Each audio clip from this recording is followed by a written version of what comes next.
As Nigeria prepares for a new leadership at the Independent National Electoral Commission, Inec, the conversation is shifting from personalities to performance and from what has been done to what must be done better. Under Professor Mahmood Yakubu's tenure, Inec introduced significant electoral reforms from the BVAS technology and IRF portal to new frameworks for voter registration, logistics, and result transmission. While some of these reforms were applauded as bold steps towards credible elections, others came under intense scrutiny during critical electoral moments. On the program Nigeria Today, we will examine Inec after Professor Mahmood Yakubu. The legacy of reforms, what worked, what must be improved upon, and what should be discarded. Most importantly, though, we will ask what kind of leadership does Nigeria need at the electoral umpire to build trust and strengthen democracy. These and more will form the basis of the conversation today. Thanks for tuning in. I'm your carrier, Clinton.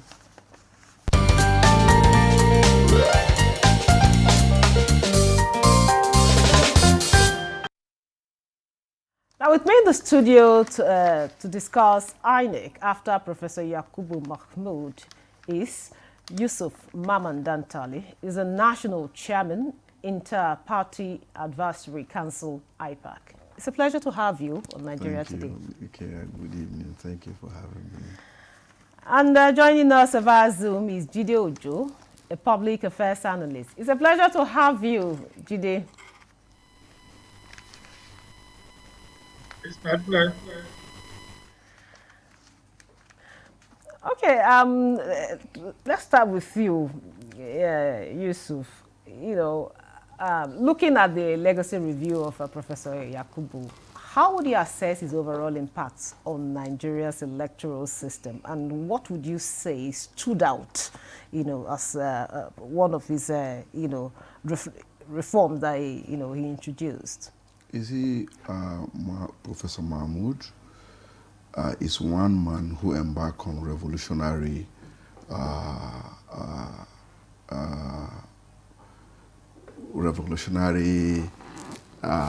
will I say, projects or program, okay, in the course of deepening democracy or making our electoral system better. There are so many things he did, okay, so many contributions, but I will just highlight a few that I know. And one of the major things he did, I would say, you know, first, when we have elections in Nigeria, you see the number of votes, okay, humongous vote that you don't know where it came from. We had issues of uncertainty in the voters register. We have issues of underage voting and so many other things. Professor Mahmood came up with the introduction of BVAS, okay? And this BVAS, what is BVAS? It is biometric voters verification, okay,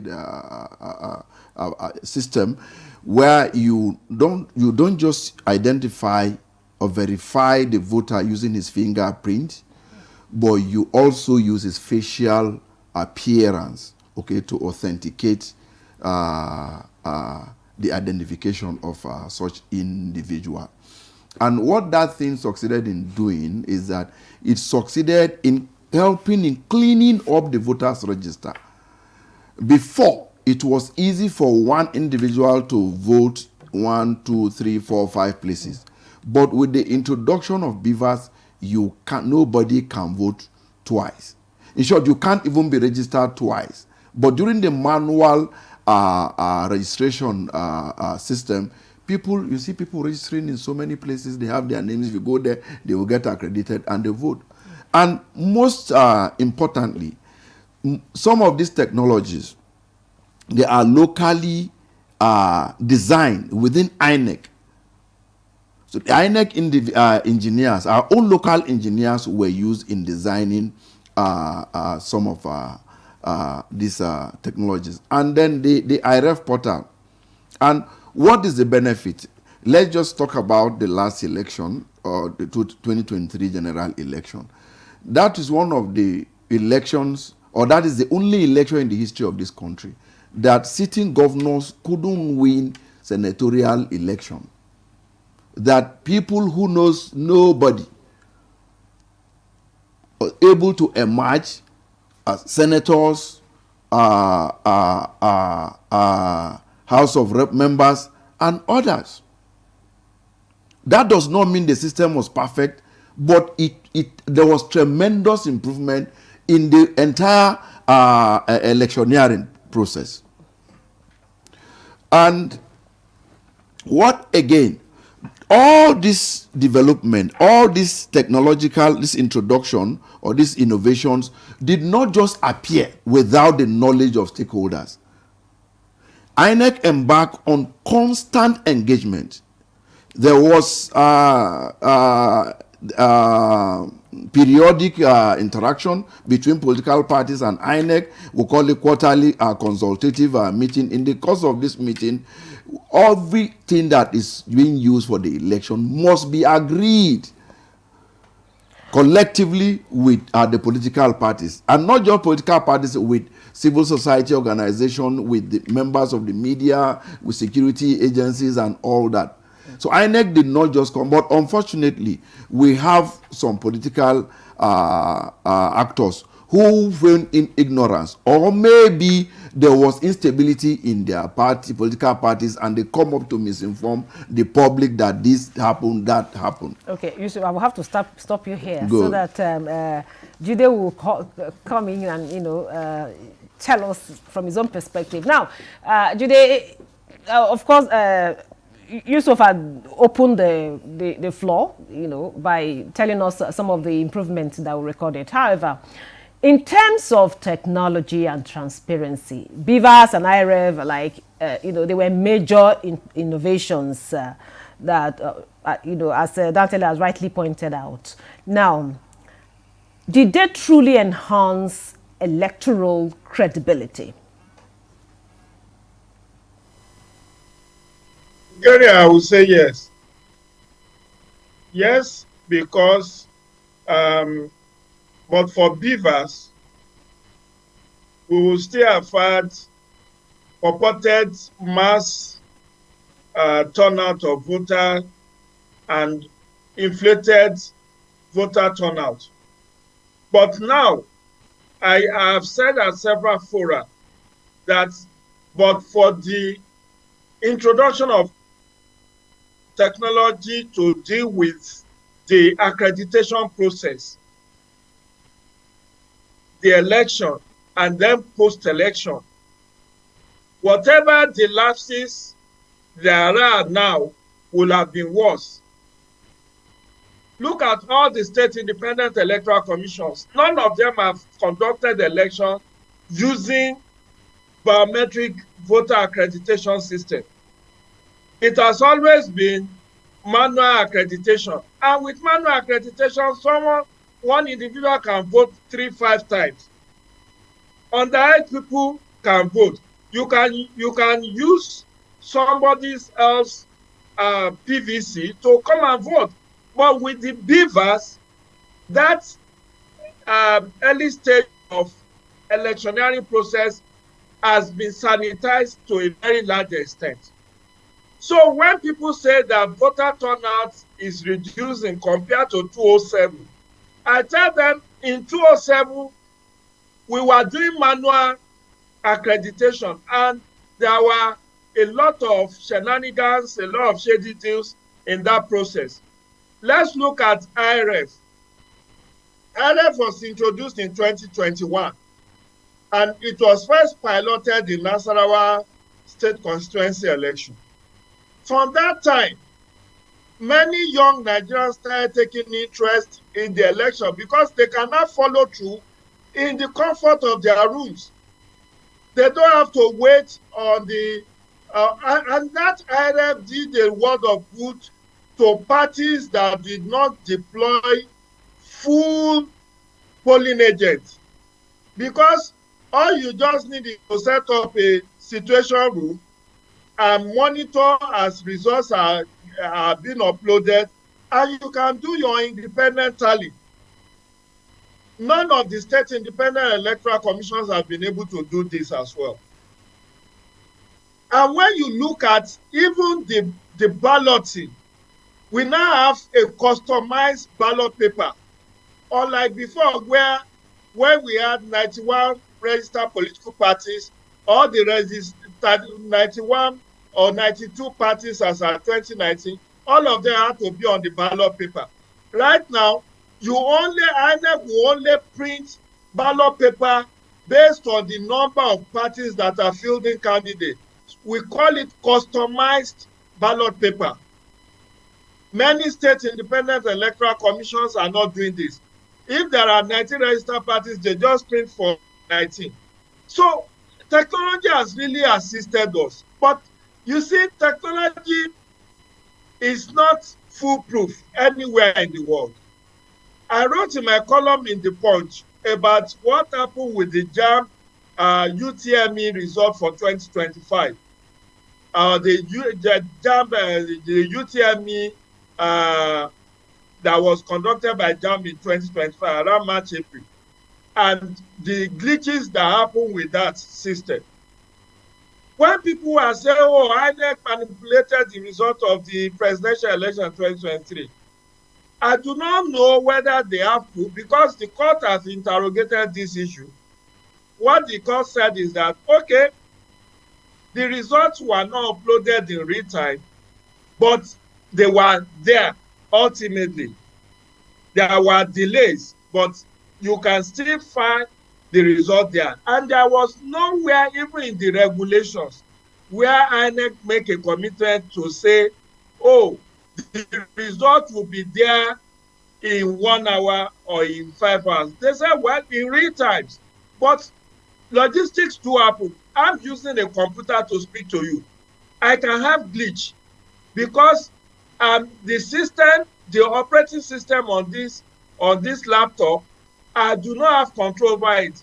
The telecommunication that is providing me internet, I don't have control over them.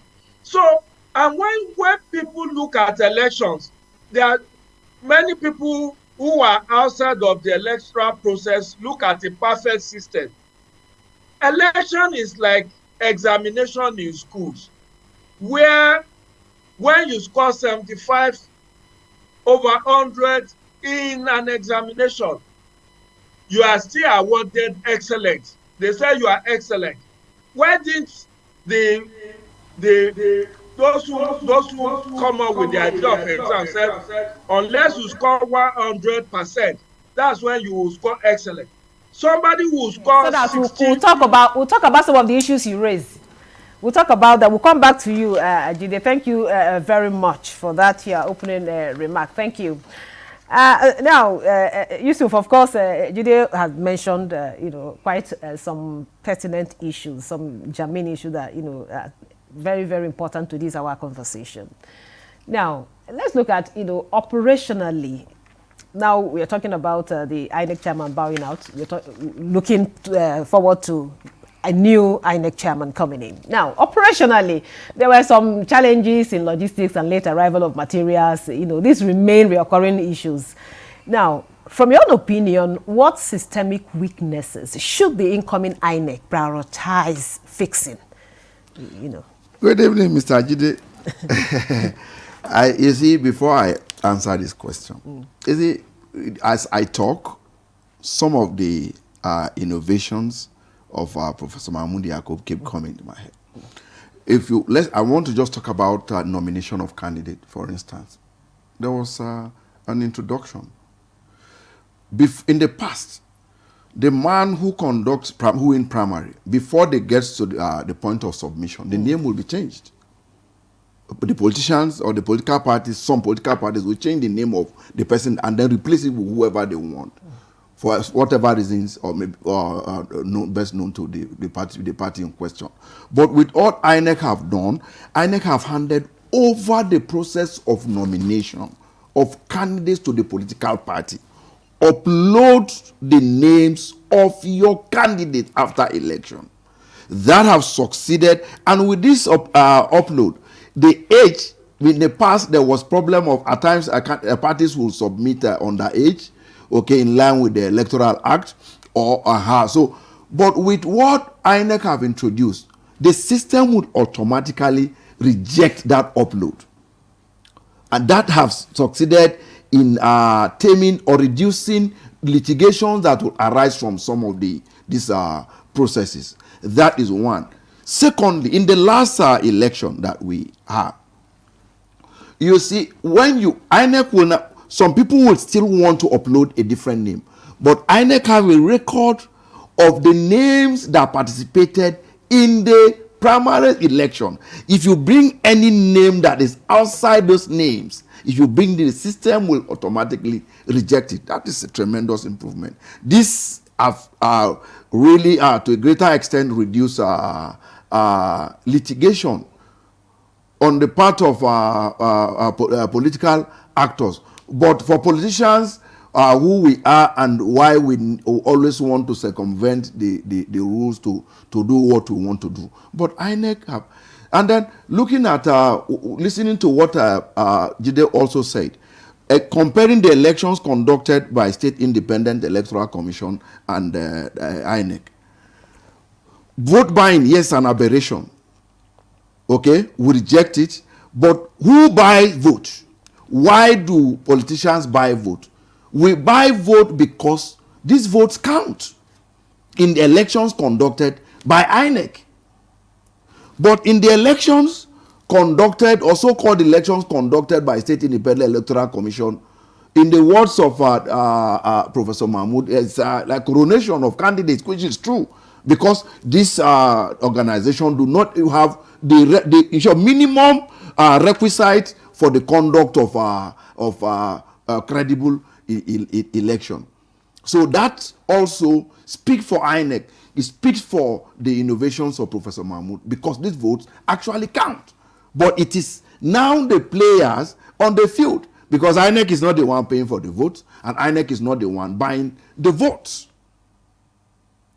So these are some of the things. So for the incoming INEC chairman, what is expected? Of course, INEC has a structure that is regimented. It was easier for the next person in hierarchy to take over, knowing fully well what has been happening. This is part of the legacies of Professor Mahmood Yakubu, that when he is not around or when he is going up, he delegates responsibilities, okay, the acting capacity.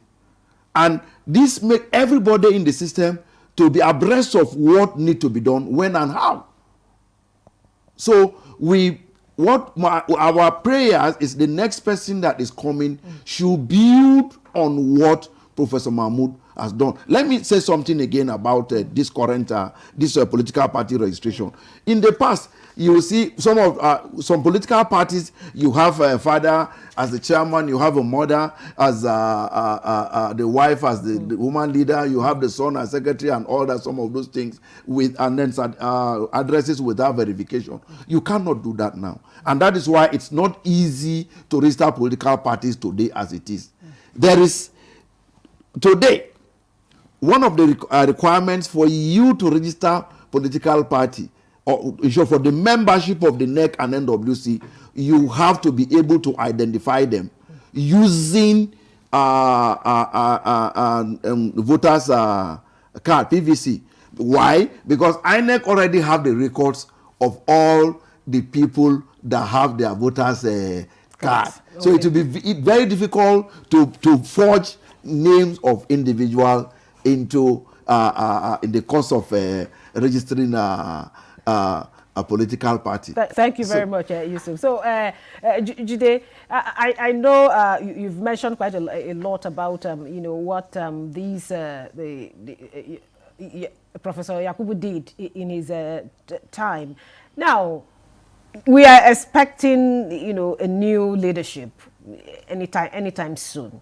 Now, in your opinion, what do you think should be done more you know, in addition to what has already been done, that you think would further increase the trust that people have, you know, for the technology that we have adopted and for other reforms that's been on in INEC? What more do you think the incoming leadership should, you know, pay attention to? Incidentally, you carry out, INEC has succeeded in conducting 7 general elections since 1999. So there is a lot of institutional memory. There are staff of the commission who had been there since 1998 when the current INEC was established. So we have directors, and the good news is that some of the directors in INEC had now been appointed as national commissioners and resident electoral commissioners. So they have the institutional memory. But early this year, INEC came up with a bouquet of 143 recommendations of what it needed to be done ASAP.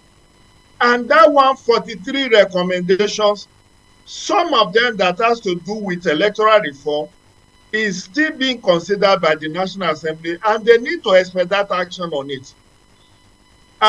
Last 2 weeks, I wrote in my column in the Punch about the need for the National Assembly to fast-track this whole constitutional and electoral reform. That is one. Number 2, there are a lot of administrative reforms that needed to be done. We cannot gloss over the fact that the commission has not been able to deliver electronic voting. Nigerians are yearning for electronic voting. The law has agreed that INEC can deploy electronic voting machine when it is capable and ready. So they don't need law to do that. And they can say in 2027, we want to do electronic voting. And that is what Nigerians are also looking forward to. Nigerians are also looking forward to having a transparent recruitment of ad hoc staff. At every general election, INEC recruits over 1 million, largely from the National Youth Service Corps and from the academia. These people, they do not control them. They only recruit them, train them, and deploy them. So Nigerians are also calling for more intensive training of ad hoc staff and perhaps maybe background check of this ad hoc staff to know that they are not partisan or they will not be partisan. Because while INEC had about 16,500 or less than 17,000 staff, the ad hoc staff who does the work, the real work, the conduct of the election are not his staff. And aside from that, look at the National Union of Road Transport Workers and Boat Owners who are depended upon at every election to provide the vehicles, operational vehicles and boats. They are not INEC staff. And some of these people have partisan interest. Sometimes they hold the commission to ransom. And that's why when you look at the election report from 1999 to 2023, you will find a recurring factor: late commencement of voting, logistical challenge. How can INEC solve this logistical challenge? There is another test coming on November 8th in Anambra, when they will go and conduct the Anambra governorship election. We are hoping that they will overcome this perennial challenge of, logistical challenge. Thank you. Aside from that, there is issue of ongoing voter registration exercise now. About 6 million Nigerians have already pre-registered online. I will encourage more Nigerians to go and register to vote. Thank you. Thank you, Jide. Thank you very much, Jide. So that just in 30 seconds, what would be your closing thought on this matter of it? One, I will appeal to Nigerians to support the system. We are not where we need to be, but we are not where we used to be. So, but it will take the collective effort of all Nigerians to have a better democratic space. INEC alone cannot do it. So we need everybody on board. The political parties, the media, the judiciary, the law enforcement agents, all of us come together to make Nigeria better. Thank you very much, Yusuf Mamandantali, National Chairman, Inter-Party Advisory Council, IPAC. Thank you so much for coming on the program. And of course, via Zoom, we had Jide Ojo, a public affairs analyst. Jide, thank you so much for coming on the program and sharing your thoughts with us. My pleasure, Kyria. To enjoy the rest of the evening. Thank you. And thank you for being part of the program. I'm Eukaria Clinton. Goodbye.